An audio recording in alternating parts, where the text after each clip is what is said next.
Esse texto de Éfeso, a carta de Paulo aos Efésios, é formado por duas seções principais. Assim fazem os comentaristas, os estudiosos. A primeira seção é doutrinária, começa com um louvor a Deus. Esta primeira seção vai do capítulo 1, do verso 3, até o capítulo 3, verso 21. E começa nesse sentido de Paulo trazendo a doutrina de Deus para aqueles irmãos, para aquela igreja, e ele começa fazendo, chamando e louvando a Deus pelo fato de Deus haver escolhido a sua igreja, a cada um de nós, antes dos tempos da eternidade. Os tempos eternos está aí no capítulo 1, no verso de número 4. Assim como nos escolheu nele, antes da fundação do mundo, para sermos santos e irrepreensíveis perante ele e em amor. Então esse é o primeiro convite nessa parte inicial.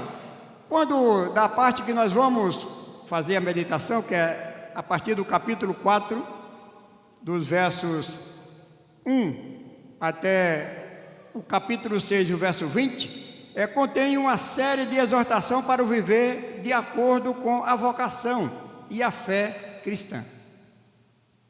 Então, observe que antes ele convida a louvar a Deus por Deus ter nos escolhido antes da fundação do mundo. E isso é maravilhoso, o valor da nossa fé, o valor da fé daqueles que confessam Jesus como Salvador. E é bom que se diga para que todos nós possamos refletir nisto. Observe que nós nem sabíamos que iríamos ser escolhidos por Deus, mas isto Ele fez, por seu amor, pela sua sabedoria, pela sua misericórdia, pelo seu propósito de escolher dentre este mundo um povo para glorificar o seu nome, para servi-lo, adorá-lo. E não fazer diferença para ser melhor, não fazer diferença para aparecer, mas para fazer diferença para que todos reconheçam que nós temos um Deus vivo, verdadeiro, poderoso, que nos guarda, nos conduz, nos ajuda e nos faz caminhar. É claro, se quisermos obedecê-lo de todo o coração. Então, Ele nos escolheu, mas também nos predestinou para filhos de Deus. É o que está no verso 5, Se voltar um pouquinho aqui para o capítulo 1. E nos predestinou para Ele, para a adoção de filhos, por meio de Jesus Cristo, segundo o beneplácito de sua vontade. Então, são nesse primeiro ponto. No capítulo 1, como nós já falamos aqui, que Paulo exorta aos crentes, à igreja, como viver nesta unidade.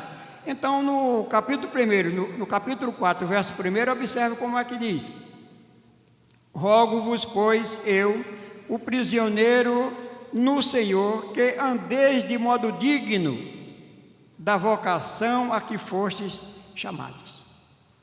E nós vamos ver, de que forma podemos viver, da maneira como Deus nos chamou, para o propósito pelo qual Deus nos chamou.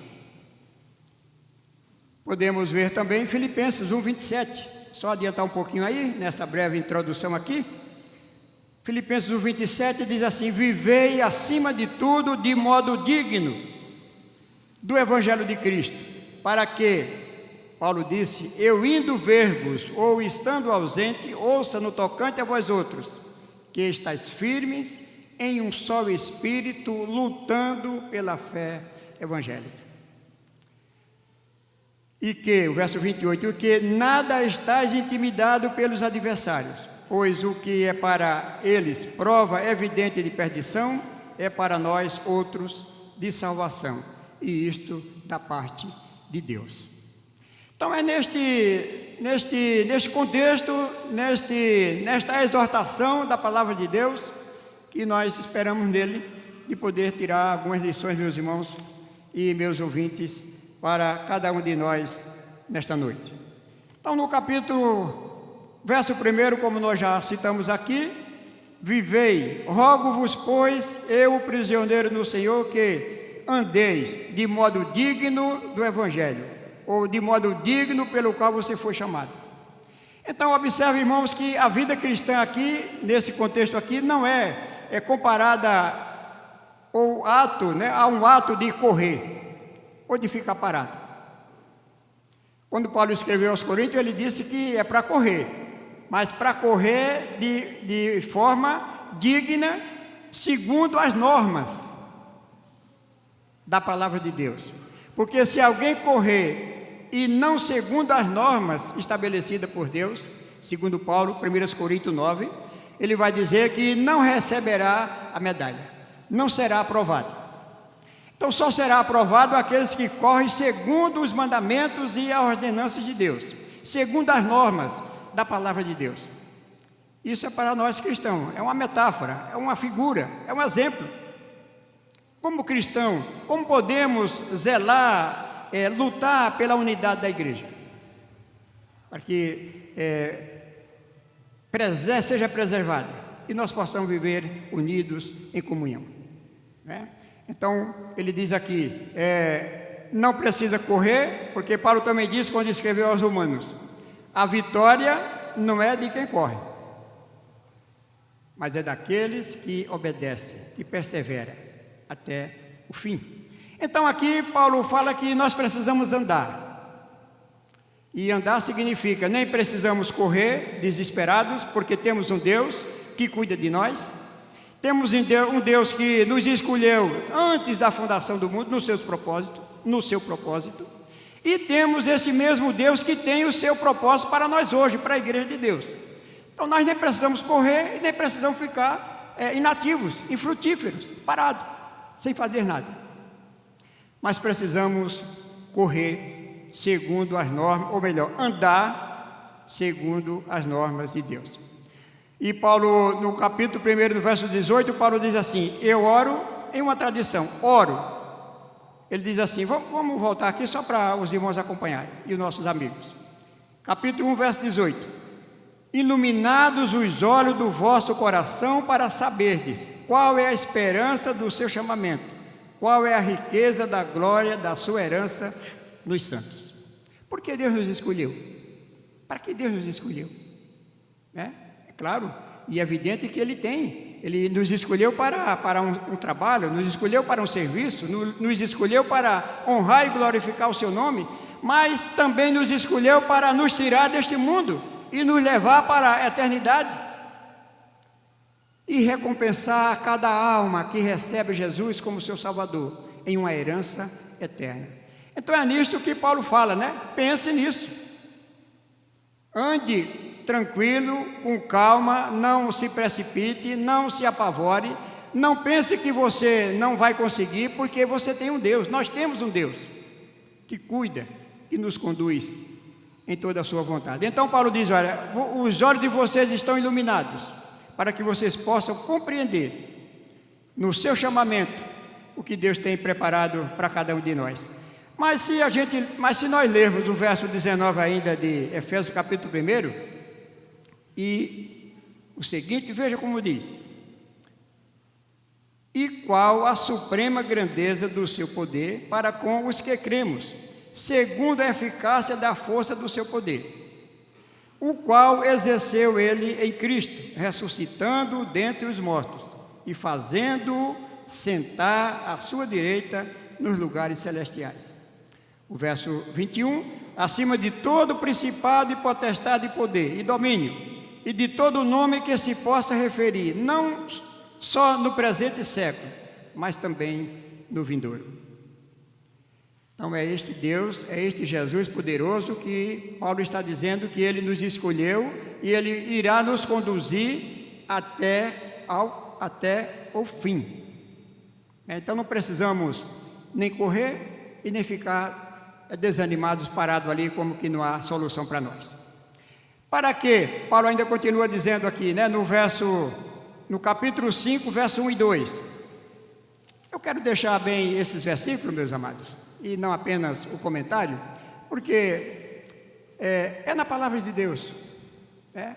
Nós já sabemos temos ouvido que a maior sabedoria, o maior pregador, o maior teólogo, o maior pastor, o maior evangelista, não são aqueles apenas que conhecem a palavra, mas aqueles que conhecem e praticam a palavra.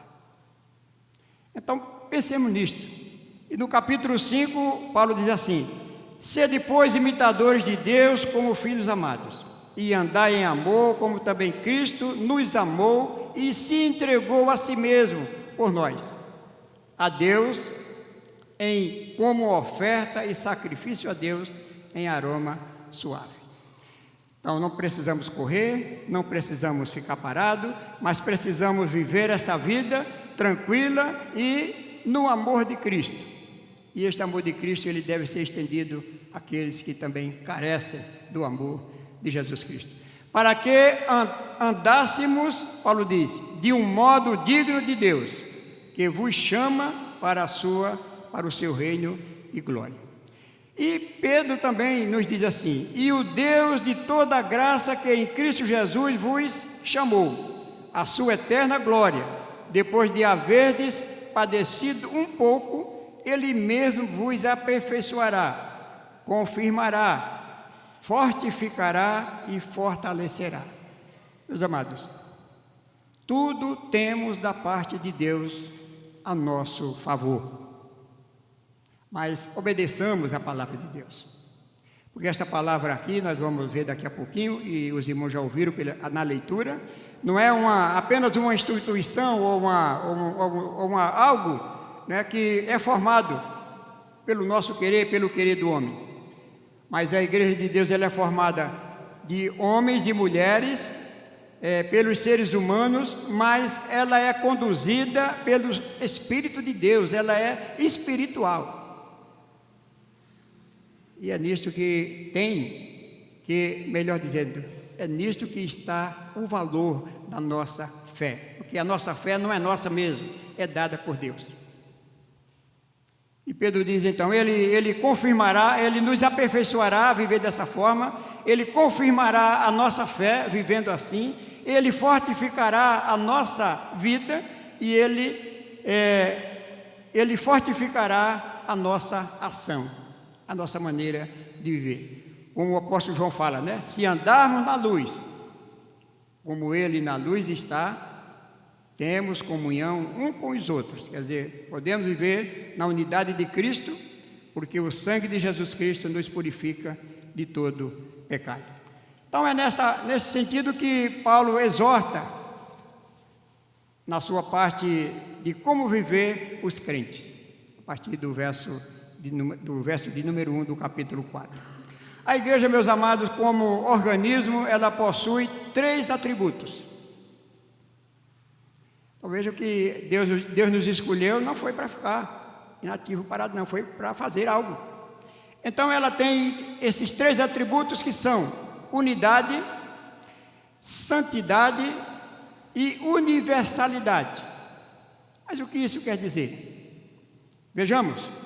Unidade significa que todos os que pertencem à igreja estão interligados como membros de um corpo, dirigido por uma cabeça.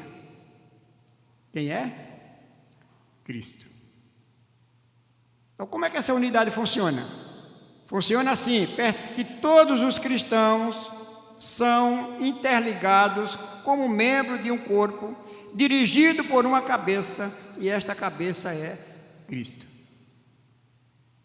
E é difícil ainda, neste século que vivemos, ainda ouvirmos de alguns que dizem serem de Cristo, de dizer que vivem como querem viver. Então é estranho, e é por esta razão que não conseguem viverem unidos. Então, dirigido por uma cabeça que é Jesus Cristo. Observe como está em 1 Coríntios capítulo 12. Volte um pouquinho aí, quem estiver com a Bíblia aberta. 1 Coríntios 12, 13 e 14. Ou melhor, 12 e 13. 1 Coríntios capítulo 12, verso 12. Porque assim como o corpo Porque assim como o corpo é um e tem muitos membros, e todos os membros, sendo muitos, constituem um só corpo, assim também com respeito a Cristo. Então ele dá essa figura aqui, né, do nosso corpo. Nosso corpo não é a mão, nosso corpo não é o pé, a cabeça. Todos os membros formam um corpo. Aí ele diz, assim é a respeito a Cristo, e a igreja de Cristo é assim. A igreja de Cristo em Cupira, São Paulo, todo o Brasil, no exterior, em todo o mundo. Todos em Cristo somos um. Então não há como dizer, né? Não, eu sou de Paulo, eu sou de Roberto, eu sou do Rocha, eu sou de Tiago. Não. Nós precisamos dizer e ser na prática de Cristo, que é a cabeça que nos conduz. Então ele diz assim, ó, assim é a igreja a respeito a Cristo. Verso 13, pois em um só Espírito todos nós fomos batizados em um corpo, quer judeus, quer gregos, quer escravo, quer livre, e a todos nos foi dado beber de um só Espírito. Então vejamos que essa igreja em todo o mundo, esses pecadores convertidos em todo o continente do mundo, todos os continentes do mundo, eles são conduzidos por um só Espírito, que é o Espírito Santo de Deus. Então isso é o que significa unidade. Todos somos um em Cristo. E aí não há partido, né? Não há divisão, não há preferência, não deve haver. Depois, a santidade significa que a igreja é separada do mundo para servir a Deus. A igreja foi chamada do mundo, ela está no mundo e ela não é do mundo. É um segredo, né? Parece ser um negócio meio diferente, meio complicado, mas não é. Porque quando o Espírito, veja que Paulo disse, oro para que o vosso coração, a vossa mente seja iluminada, para que você possa compreender estas coisas. Nós vamos ver um texto aqui, daqui a pouquinho, João 17, que a igreja o Senhor Jesus tirou a igreja do mundo, desse sistema do mundo. A Bíblia diz que nós andávamos cada um como ovelha que não tem pastor. Cada um fazendo o que queria fazer e o que quer fazer. Muitos ainda hoje. Então Deus nos chamou. Deus, no início, né, lá no Antigo Testamento, separou o povo para servir a Ele, os hebreus, Israel. Não era por influência, não era por capacidade, não era por poder, não. É porque simplesmente Deus olhou para eles, o amou e disse, vocês são meus. E é dessa maneira que Deus também escolheu a igreja em Jesus Cristo. Qual o crente que pode levantar a mão aqui e dizer, não, eu sou um crente porque eu sou bom pelos meus méritos? Qual? Ninguém pode. Porque nenhum de nós tem em nós essa suficiência para dizer isto, né? Mas então a santidade significa que a igreja é separada do mundo para servir a Deus, mas ela precisa estar no mundo, mas não sendo mais do mundo. E por que não é mais do mundo? Pelo poder de Deus, pelo poder do Espírito Santo de Deus, que transforma a vida, que pode arrancar, né, como Paulo fala, desarraigar, arrancar a raiz toda. Paulo também escreve aos Filipenses, né? Se despir de todo o sistema, de toda a vestimenta deste mundo imundo, e vestir-se de uma nova vestimenta preparada por Deus, pelo seu Espírito Santo. Então a igreja foi tirada do mundo. Tirada do mundo não foi porque se converteu e morreu e foi para a glória, não. Jesus disse, é necessário que vocês voltem para lá.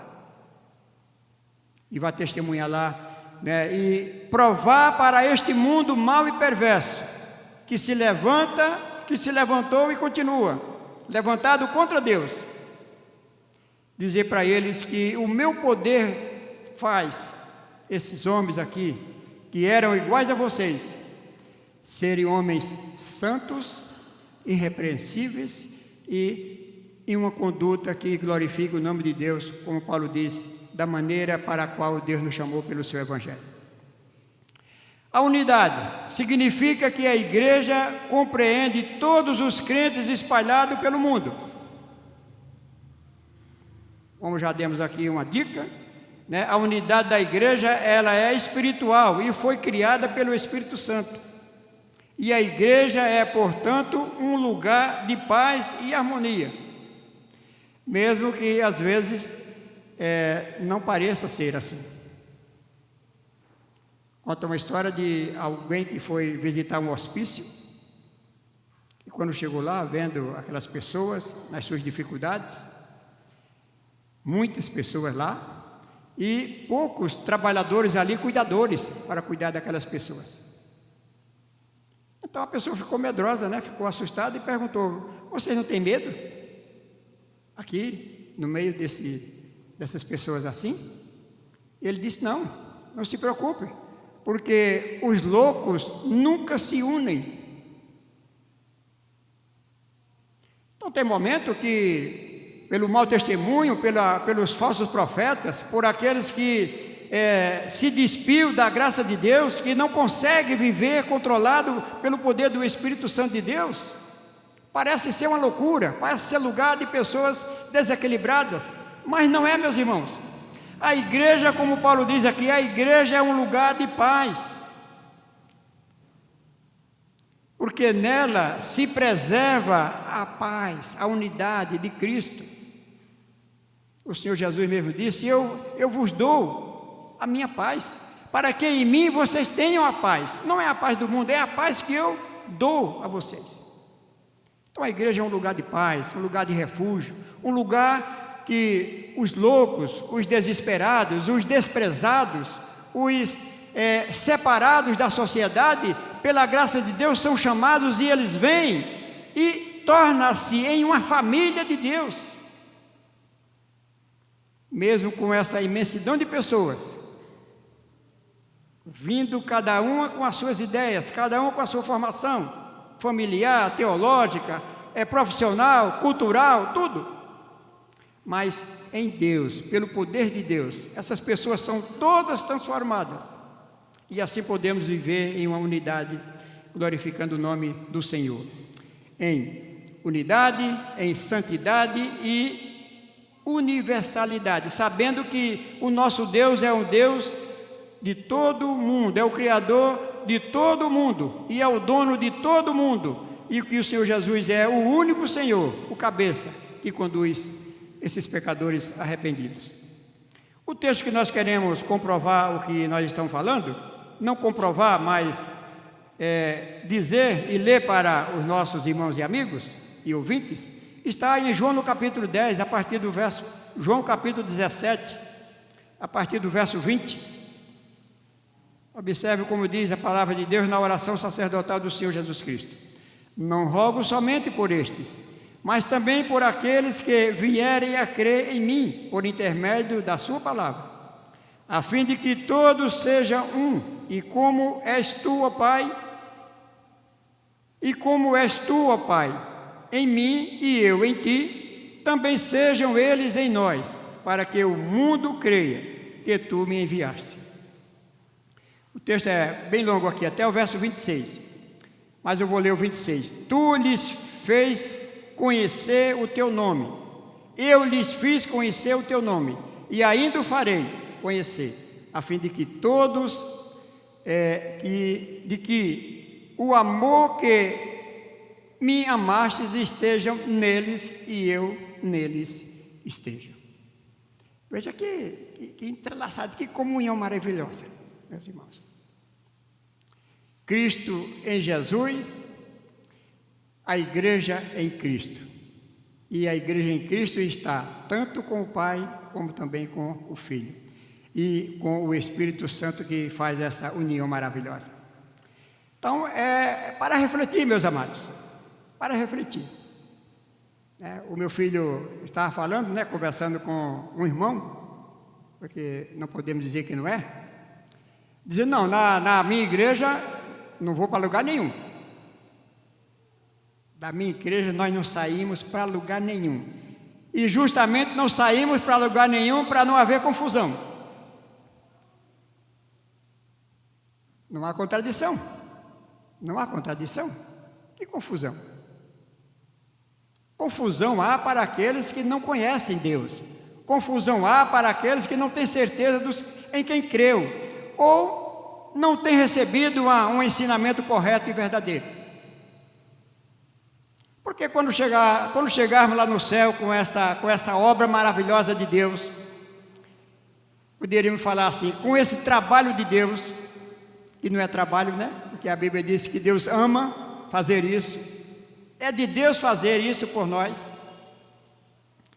E quando chegar lá no céu, qual é a placa aqui que eles têm aqui? De onde você veio? Não. Então isso, meus irmãos, serve como lição para nós. Nós vamos ver daqui a pouco que há o cuidado quanto à doutrina que nós recebemos, ou que alguém recebe, isso é verdade.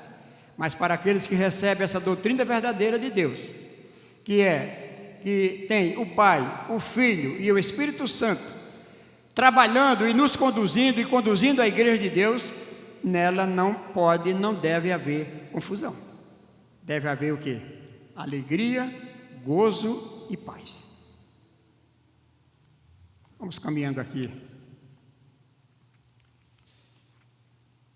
Então nós vimos aqui do capítulo 1, do capítulo 4, do verso 1 até o de número 3, esta maravilhosa informação doutrinária, de conhecimento, de instrução para nós, como viver como cristão.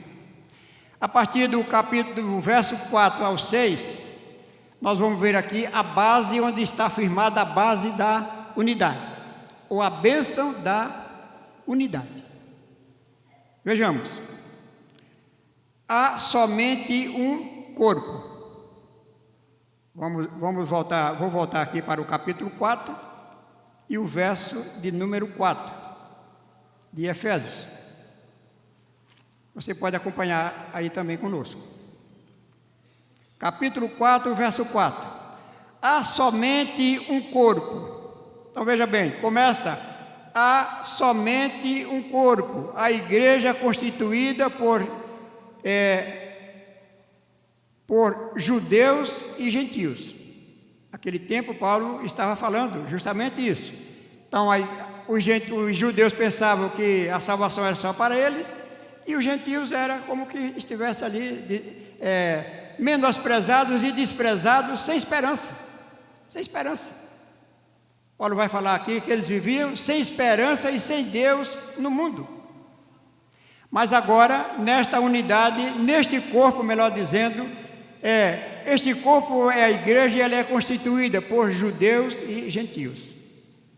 Ela reúne todos os crentes de todas as épocas. E aqui nós podemos pensar do Gênesis ao Apocalipse.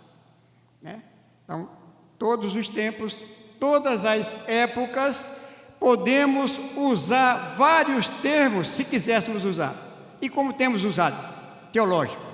Por exemplo, igreja visível, igreja invisível, igreja militante, igreja triunfante, igreja local, igreja universal. Ela é uma só. Esses termos nós usamos, e não é errado, mas, em suma, ela é uma igreja só, constituída por todos quantos do Antigo Testamento que se salvaram crendo na promessa que Deus fez, da semente da mulher, virá o Salvador, o Redentor. Moisés também disse lá em Deuteronômio: um dos nossos irmãos virá, e todo aquele que lhe obedecer será salvo, o que não lhe obedecer será condenado. Nestas palavras aqui. Então, neste um só corpo, constituído de todos os salvos, de todo o mundo. Há somente um rebanho, uma noiva, um corpo, um edifício, uma família, um povo, uma nação. E resumindo, todas estas palavras significa dizer uma só igreja. Não é maravilhoso a gente pensar e saber destas verdades? É maravilhoso, meus irmãos. Eu confesso que a gente fica maravilhado com isso, em saber que realmente o nosso Deus não faz, o nosso Salvador não faz acepção de pessoas.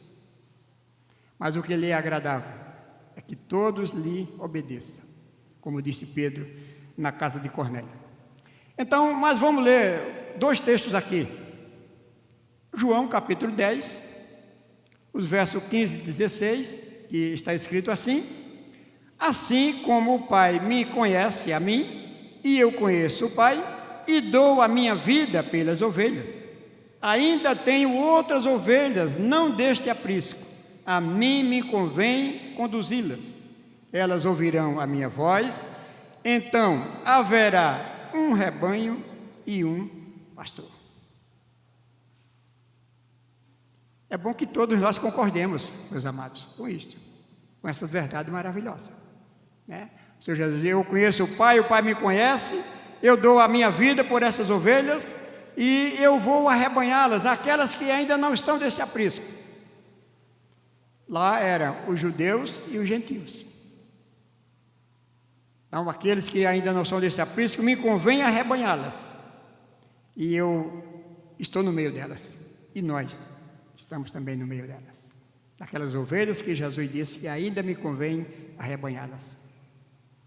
E você que está aqui, que ainda não é um homem, uma mulher realmente de Jesus Cristo, essa é a oportunidade que Deus está dando para você nesta noite, para que sejam arrebanhados pelo poder do Senhor Jesus Cristo. 1 Pedro, no capítulo 2, verso 8 e 9, diz assim, meus amados: vós, porém, sois raça eleita, sacerdócio real, nação santa, povo de propriedade exclusiva de Deus, a fim de proclamardes as virtudes daquele que vos chamou das trevas para a sua maravilhosa luz. Vós sim que antes não erais povo, mas agora sois povo de Deus, que não tinhas alcançado misericórdia, mas agora alcançastes misericórdia. Então é nessa bondade de Deus, provada e comprovada a todo tempo. Não depende do tempo. O nosso Deus não depende de tempo. O tempo é dele. Ele age na hora que quer e como quer e com quem ele quer. Então, nós que antes não éramos povo, mas agora nós somos povo escolhido, propriedade exclusiva de Deus. E quem fez tudo isso por nós? O Senhor Jesus Cristo. Então, adoremos ao Senhor Jesus Cristo. Realmente confirmemos a cada dia a nossa fé no Senhor Jesus Cristo, a nossa confiança no Senhor Jesus Cristo, porque o Senhor Jesus Cristo é cheio de graça e de misericórdia. João falou lá no capítulo 1 do Evangelho de João, né? A lei veio por Moisés, por intermédio de Moisés, mas a graça e a verdade veio por Jesus Cristo. Então Jesus Cristo é cheio de graça. Desfrutemos de sua graça. Nela não há limite. Nela não há limite.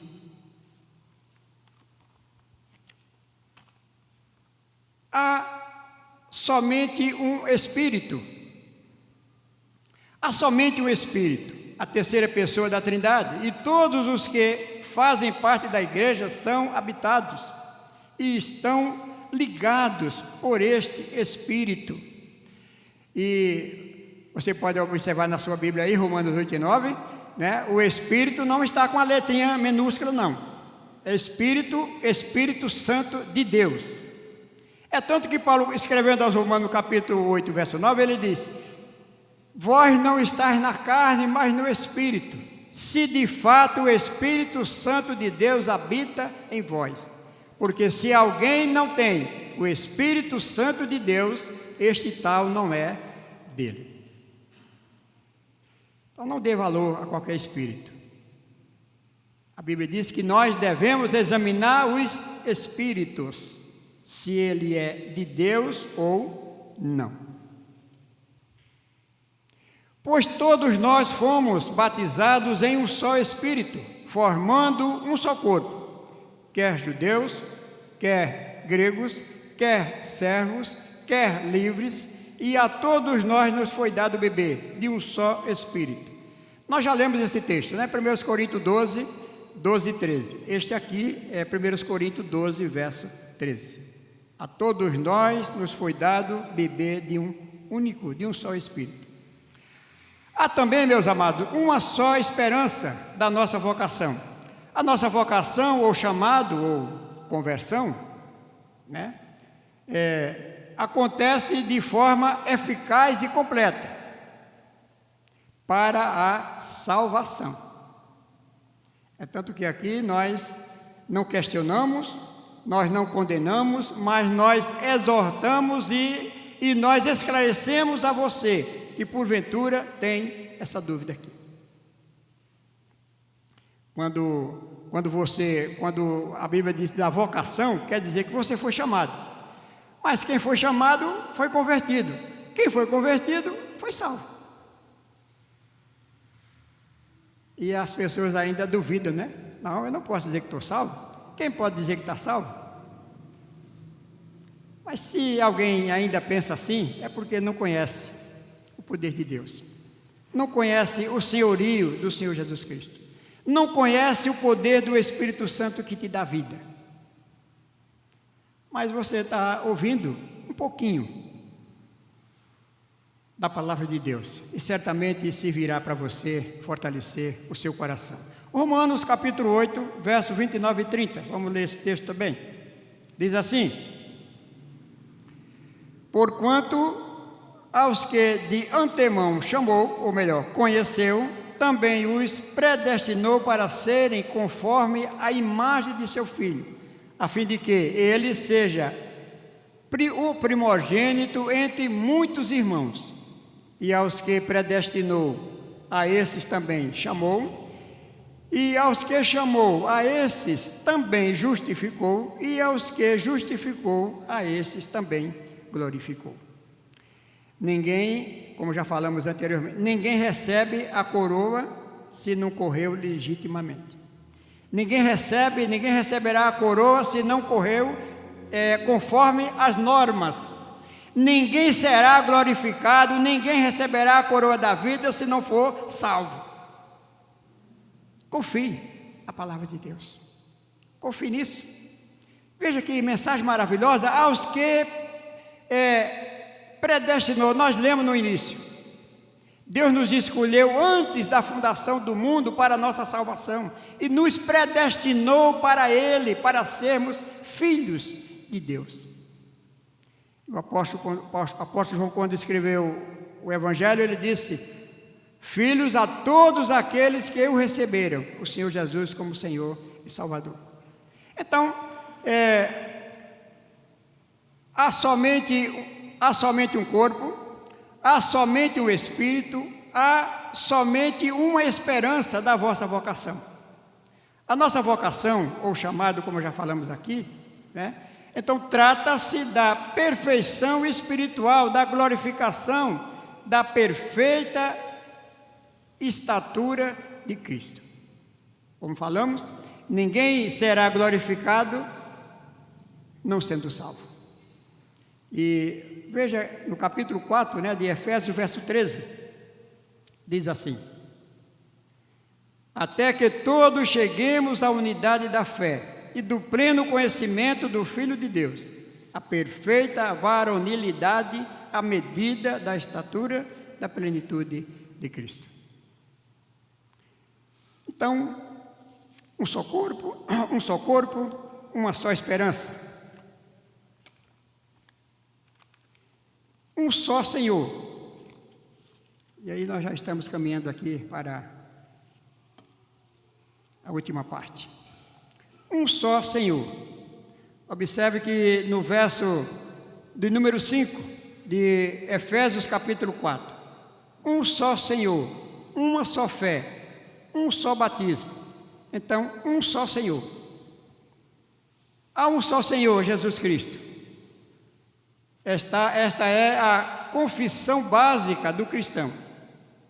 Ou credo, né, como alguém queira dizer. A nossa confissão. De que maneira nós temos falado, confessado? Há só um Senhor. Nós temos ouvido algumas orações assim, né? Meu Deus, nós não temos outro Deus. Nós só temos o Senhor. Então, é por isso que nós oramos ao Senhor. É por isso que nós pedimos ao Senhor. Por quê? Porque nós só temos um Senhor. Os que não conhecem Deus, os que estão aí vivendo de outra forma, então para eles há muitos senhores. Paulo chegou a dizer, né, quando ele escreveu a Corinto, ainda que haja muitos senhores, ainda que muitos se intitulem de senhores, para nós só há um Senhor, que é o Senhor Jesus Cristo. Todavia, para nós, vou ler o versículo aqui. Todavia, para nós há um só Deus, o Pai, de quem é tudo e para quem nós vivemos, e um só Senhor Jesus Cristo, pelo qual são todas as coisas, e nós também por Ele. E se perguntássemos aqui, né? É difícil. E você? É realmente de Jesus Cristo? Você tem Ele como seu Senhor? Ele tem você como seu filho? Pense nisso. São reflexões, meus amados, que nós precisamos fazer a cada dia. Até para nós, como crentes e salvos pela graça de Jesus Cristo. Nós estamos realmente reconhecendo o nosso Senhor como o nosso Senhor? Ou não? Ele é o cabeça. Aí esse texto está em 1 Coríntios 8 e 6, né? O texto que eu li aqui. 1 Coríntios 8, 6. Ele é o cabeça da igreja e o seu dono. Todo aquele que faz parte da igreja está sob o seu senhorio, ou sob o senhorio dele. Porque ninguém pode servir a dois senhores simultaneamente.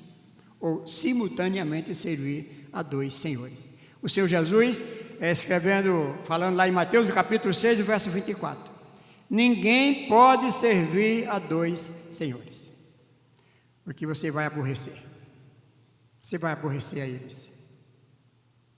E se há um só Senhor, então os outros senhores não sirvam a Ele, porque não vai te adiantar de nada.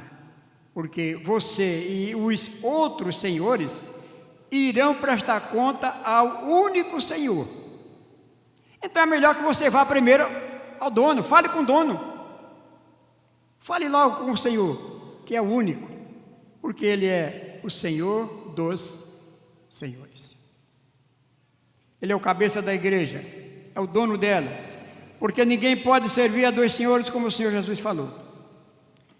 Eu quero conferir um texto aqui com meus amados, Filipenses, capítulo 2, verso 9 a 11, que diz assim: pelo que também Deus o exaltou sobremaneira e lhe deu um nome que está acima de todo nome, para que ao nome de Jesus Cristo, ao nome de Jesus se dobre todo o joelho nos céus, na terra e debaixo da terra, e toda língua confesse que Jesus Cristo é Senhor, para a glória de Deus. Por que andar atrás de outros senhores? Por que andar convocando e invocando outros senhores? Só há um Senhor. Então é melhor ir direto a este Senhor, que é o Senhor Jesus Cristo. E outra coisa, quando nós procuramos alguns que se intitulam de senhores, e até deve ser chamado como senhores, sem dúvida alguma, mas nem sempre, né, nós seremos, ou nós somos atendidos ou recebidos. Precisa marcar hora, precisa fazer isso, precisa fazer aquilo, agendamento. Para você ir a este único, que é o único Senhor, você não precisa de nada disso, meu querido. Vá a Ele. Ele não dorme, Ele não tem consultório particular, né, agenda particular. Me permita falar em Benedito ali. Não, eu vou consultar Benedito agora. Agora você fica na fila aí e espera. Se der para hoje, tudo bem. Se não der, é para amanhã. Os planos. Olha, só tem uma vaguinha aqui para você, para agendar para você daqui a 90 dias. A pessoa já morreu, o doente. Então, analisando tudo, né? Não dá tempo para falar, mas analisando de uma maneira clara, evidente, honesta. Vá a Jesus Cristo, fale com Ele e diga a Ele: eu reconheço que Deus colocou o Senhor como único nome aqui nessa terra, e eu sei que, mesmo salvo ou perdido, eu irei um dia ajoelhar-me diante do Senhor e dizer: Jesus Cristo é o Senhor, mesmo que não seja o daquela pessoa, mas ele precisará confessar para a glória de Deus Pai. Há uma só fé, meus amados. O que quer dizer esta frase, uma só fé? Os comentaristas apresentam duas respostas aqui. A primeira, a fé, que significa fé e confiança em Cristo como único e suficiente Salvador. Esta é a primeira explicação. O que é fé? Porque a Bíblia diz que sem fé é impossível agradar a Deus. Então a definição desta palavra, fé, que significa fé, é confiança em Cristo como único e suficiente Salvador. Atos 16, 31. Quando os apóstolos foram soltos da cadeia, da prisão, o carcereiro ia se matar, ia tirar a sua própria vida, mas Paulo e Silas o chamou e disse: não faça isso, todos nós estamos aqui. Ele embainhou a sua espada e perguntou: o que devo fazer para ser salvo? E eles disseram, Atos 16, 31. Eu acho importante o 32, porque lhes pregaram a palavra de Deus. Crê no Senhor Jesus Cristo e serás salvo, tu e a tua casa. Tu e a tua casa.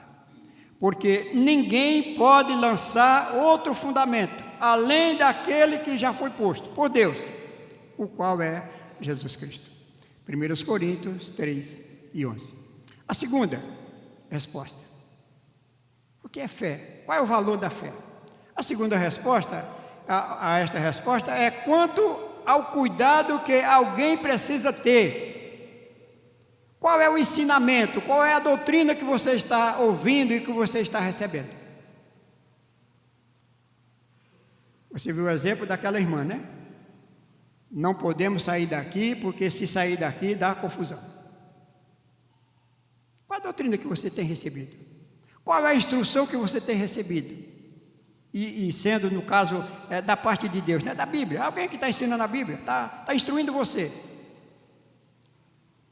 Eu quero ler dois textos aqui. O primeiro está Tito, capítulo 1.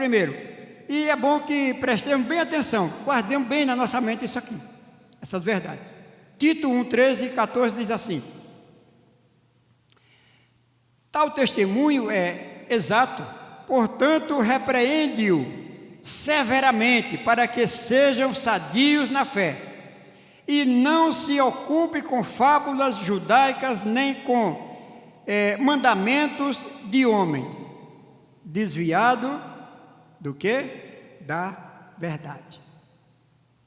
Então tenha cuidado de que você está recebendo a instrução, a doutrina. Se esses homens são de Deus e da verdade, ou são homens que dizem ser de Deus, mas que são desviados da verdade. Tenha cuidado, porque se a pessoa é instruída e recebe essa doutrina, certamente não vai chegar à fé salvadora. E o outro texto está em 1 Timóteo, né, capítulo 4, só voltando mais um pouquinho, e o verso 1. Observe como Paulo fala aqui. 1 Timóteo 4:1, que diz assim: o Espírito expressamente afirma ou Ora, o Espírito afirma expressamente que nos últimos tempos alguns apostatarão da fé por obedecerem a espíritos enganadores e a ensinos de demônios. Aí você pode perguntar, mas meu amigo, é um homem de Deus. Ah, é? Como é de Deus? Porque é difícil dizer que é do demônio, não é? É difícil dizer que alguém é do diabo, é do demônio. Mas o Senhor Jesus disse que se conhece pelos seus frutos. A árvore é conhecida pelos frutos. Então é nesse sentido que há essa dupla explicação. A fé é a fé confiante que em Jesus Cristo como único Senhor e suficiente Salvador, e a fé também ela deve estar firmada na boa doutrina da palavra de Deus. Porque se alguém recebe esta doutrina de homens desviados da verdade, ele está perdido, estará perdido. Por último, meus amados, há um só Deus e Pai. Está aqui no verso de número 6. Voltando aqui rapidinho. Efésios 4, verso 6. Um só Deus e Pai de todos, o qual é sobre todos, age por meio de todos e está em todos. A Bíblia diz que, Tiago diz, né? Toda dádiva vem e recebemos de Deus, porque é um Deus bom. Todo cristão verdadeiro acredita que vive no mundo criado por Deus, controlado por Deus, sustentado por Deus, porque o nosso Deus e Pai é onipotente, onisciente e onipresente. Todo cristão reconhece isso, que vive neste mundo, mas este mundo ele é controlado, a nossa própria vida, por Deus. Em suma, o que é andar? O andar do cristão inclui sua conduta. Prestemos bem atenção. Irmão Pedro Rocha, irmão Mané Martins, preste atenção nisso. Você está pregando, está ensinando, está falando, mas reflita. O andar do cristão, ele inclui a nossa conduta, atitudes e consagração em seu modo de viver diante dos homens. A Bíblia diz assim: outra vez vereis a diferença entre aqueles que servem a Deus e aqueles que não servem a Deus. Aqueles que andam na luz e os que andam nas trevas. Aquele que andam no conselho do ímpio se assenta na roda dos escarnecedores, mas aqueles que têm prazer na lei de Deus, na palavra de Deus, e nela medita de dia, de noite. Então, como andar? Paulo diz aqui, andar.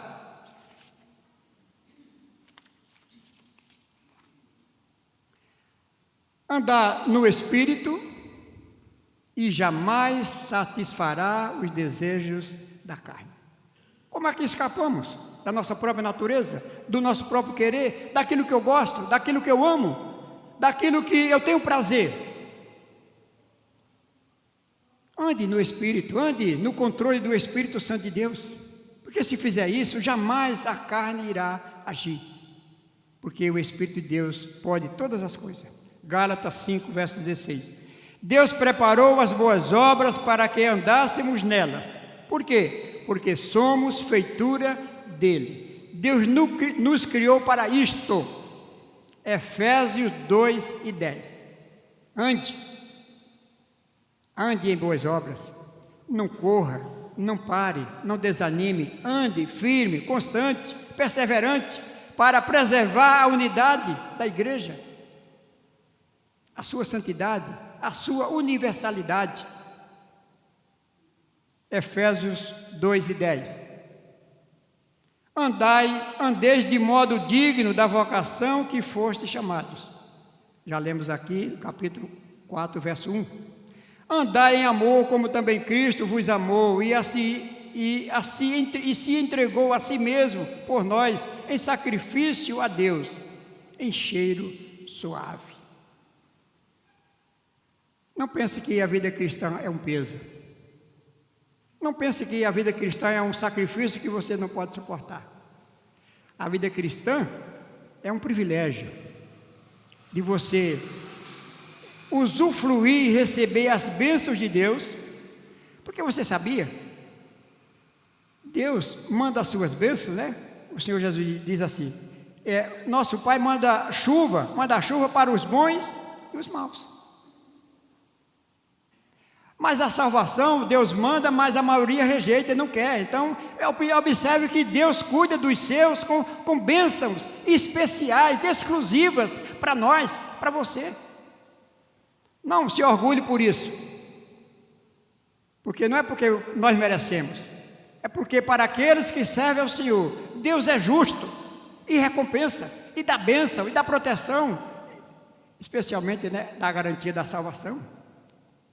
Andai em amor, porque assim foi que Cristo fez, Efésios 5:2, e andai como filho da luz, como filho de Deus, Efésios 5:8. Não corra, não pare, mas ande, e ande como filho de Deus, para que o Senhor Jesus seja honrado, o nosso Deus glorificado, a igreja de Deus, que é a igreja universal em todo lugar, mas especialmente a nossa aqui, honre a Deus com o nome que tem. E aquelas almas que ainda estão na dúvida, nas incertezas, o Senhor Jesus, o Espírito Santo de Deus, esclareça, ilumine a sua mente, para que reconheça essas verdades. Amém.